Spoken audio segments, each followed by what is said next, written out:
Jeff Beck was not just a guitarist, he was a force of nature. So he liked to fight the guitar. He always, a pioneer who constantly reinvented himself, leaving an indelible mark on the world of music. He was the quintessential reinventor of himself. In this video, we'll explore the genius of Jeff Beck through the eyes of those who knew him and worked with him and who were inspired by him. You'll hear from legends like Simon Phillips and Joe Bonamassa and many more as well as they share their personal experiences and stories.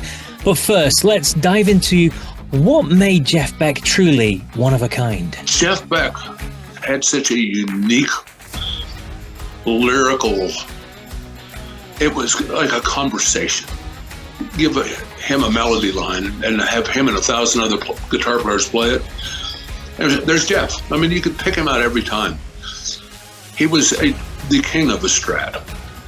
And the things he did with his right hand are just mind-blowing of his technique. And to watch it, it doesn't look like he's hardly doing anything. But his was all so lyrical.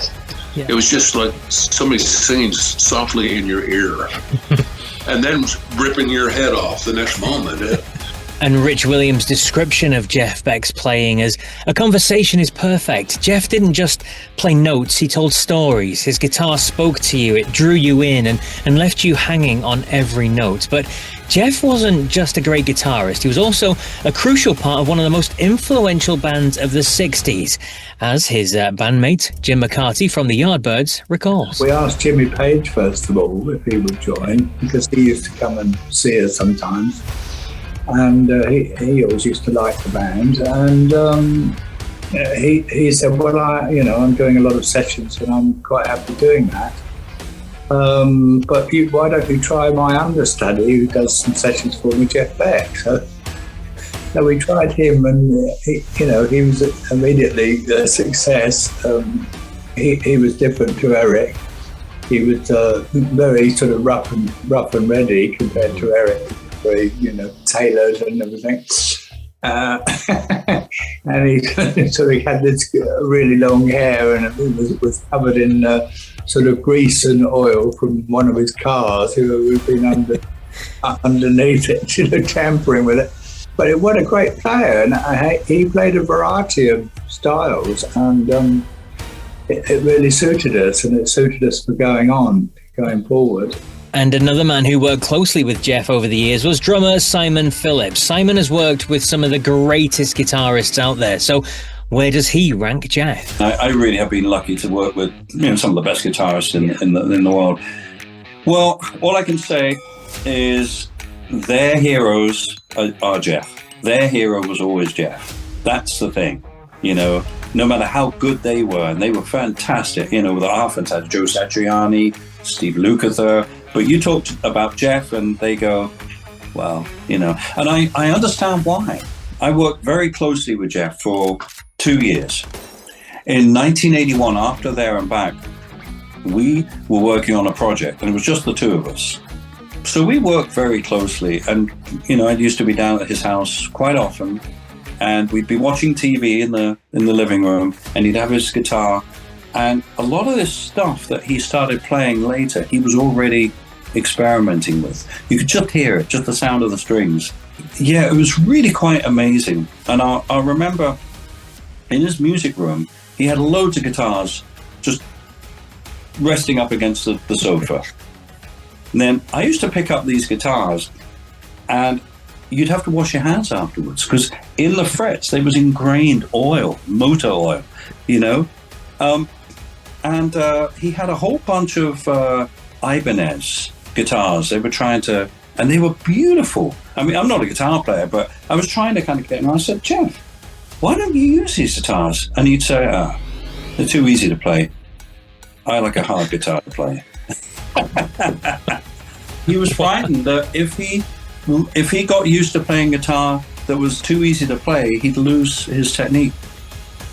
So he liked to fight the guitar. He always, Isn't that amazing? Simon Phillips' front row seat to the genius of Jeff Beck reveals a man who didn't just play the guitar, he wrestled with it, he pushed it to its limits, and in doing so, redefined what was possible. But Jeff's genius wasn't just about how he played, it was about how he made you feel.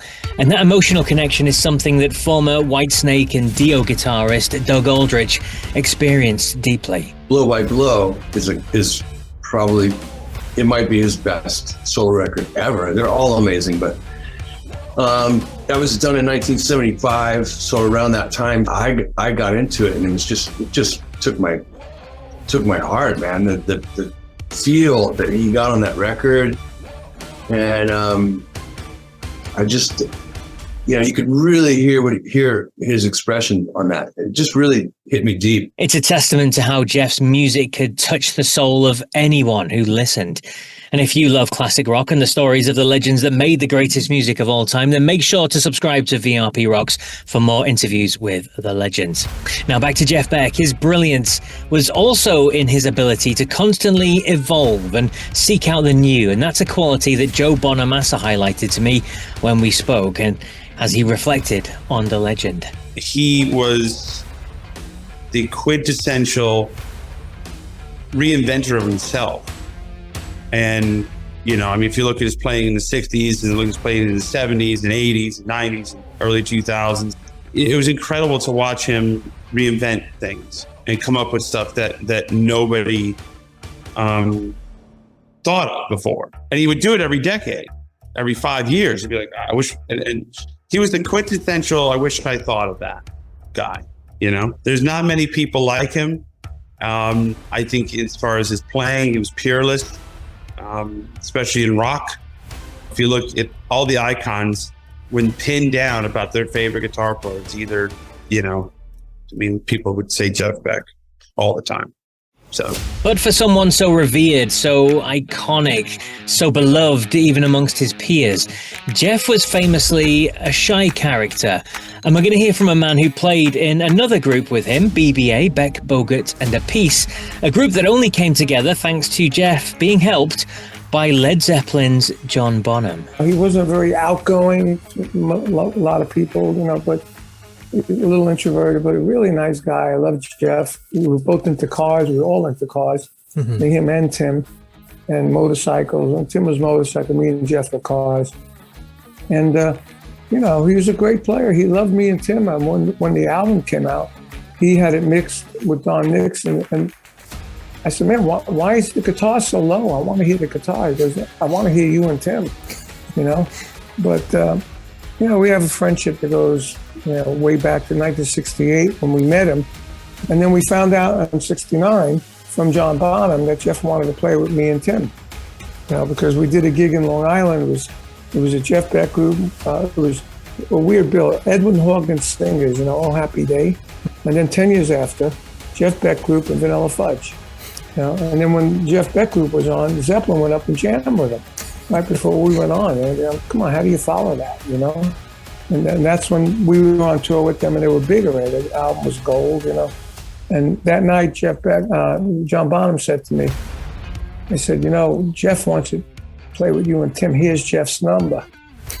So that's what started it, Jeff didn't even come up to us and say it was John Bonham, because Jeff was always so shy, There you go. Carmine's memories show us that other side of Jeff Beck, the quiet, introspective man who loved cars almost as much as he loved music. And despite his shyness, Jeff's talent shone through every time he picked up his guitar. His passion, his creativity were unmatched. The best. Absolutely. You ask any guitar player, anyone, and they'll all go, Jeff, he really was a stunning player, but that's his musicality. Every time I go back and listen to Jeff Beck, it reaffirms that he is, in my opinion, the best guitar player that's ever lived.